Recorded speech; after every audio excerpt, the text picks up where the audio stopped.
quotation I saw in medical school by Thomas Edison. It said, "The doctor of the future will give no medicine, but instead will interest his patient in the care of the human frame, in diet, and in the cause and prevention of disease." And one of Thomas's brighter ideas. And when I saw this quote in medical school, I just passed it right on by. I went to the University of Illinois College of Medicine in Chicago, and I was so into becoming a real doctor, and real doctors do real doctor things. They deliver babies, they fix broken arms, they sew up lacerations. That's what real doctors do. And diet was boring stuff. And nutrition, yeah, you send them down to the dietitian, and they figure out a 2,000 calorie diet, and don't bother me. And that's how I practiced medicine for the first 8 or 10 years of my career. Well, I have soon, or late, come to realize how important what we eat really is in the creation and prevention of so many of the diseases that we see today. And I'll tell you how I came to those realizations. Now, the North American diet has changed. This is not going to be a technical lecture, but I did want to show you this one graph because there are some very significant lines here. The two top lines, the lavender line and the yellow line, are the amount of plant-based foods that are consumed in the United States and in Canada as well. And this is back in 1909. You can see we were eating a lot of grain products. We were eating almost 300 pounds of wheat and barley and other grain products, and almost 200 pounds of potatoes a year. Look what happened in the intervening 85 years. Our consumption of wheat and grain products have fallen to half of their 1909 level, and our potato consumption has fallen to half of their 1909 level. Look what happened to the amount of flesh foods that we are eating. The amount of milk we consume has more than doubled. Our beef consumption's gone up by 50%, and our chicken consumption's gone up by 280%. We are eating a tremendous amount of animal flesh, and we have essentially exchanged a plant-based diet for a meat-based diet. And the results have been just disastrous for both our health and the environment. Consider how much animal flesh most North Americans eat. In their lifetime, the average meat-eating American is going to eat 15 cows.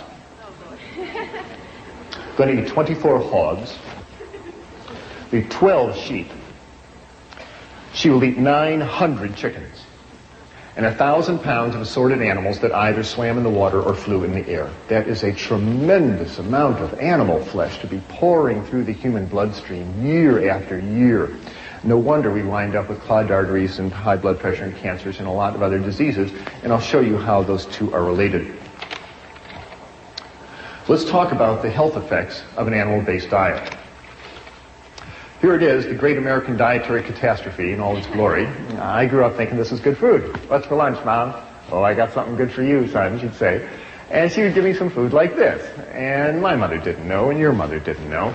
They didn't know that the sausages and the eggs and the ham were just loaded with fat and cholesterol. And this is a coronary artery thrombosis waiting for some place to happen. Now, what is the effect on your body when you eat food like this? Well, the effect was brought out very dramatically to me about 10 years ago. I was on the cardiovascular anesthesia service. That's the service that deals with people's hearts and blood vessels. And like all good anesthesia residents, I was making my rounds one evening to see my patients for next morning's surgery. And the last patient I was seeing, I pulled back the curtain, and there was Mr. Phillips. Nice fella. But he was just huge. He weighed 290 pounds, and he was booked for a 4-vessel coronary artery bypass procedure. He weighed 290 pounds. 290 was also his systolic blood pressure. It was also his cholesterol level. It was also his blood sugar level. I called him Mr. 290. Nice guy, but really clogged up in his arteries. And because it was late at night, it was too late to call the blood drawing technician up to draw his blood test, I drew his preoperative blood work into a glass tube, and I put it out at the nurse's station, and later I came by to pick up the blood tube and take it down to the laboratory, and when I looked at the tube of blood, I couldn't believe my eyes. When you draw blood into a glass tube and let it sit there for an hour, it separates out into two parts, and the red clot settles to the bottom, and the liquid part of the blood, the serum, rises up to the top.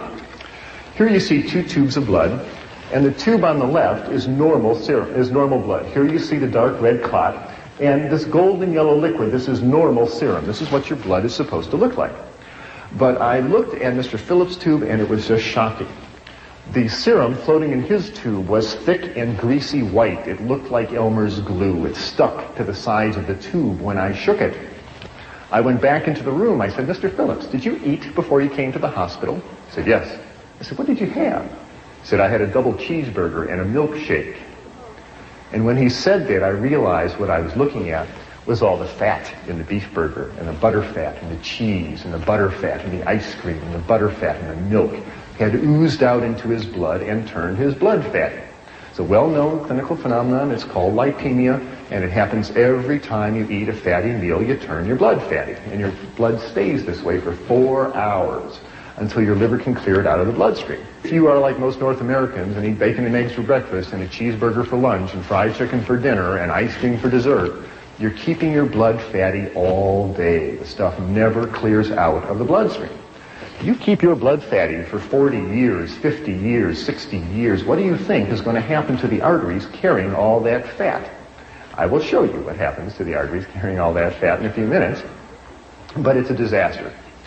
There's a lot of fat in the North American diet, and it's hidden in most foods. You can see the fat around a T-bone steak, but most of the fat is in the muscle of the animal, and it's hidden in the dairy products.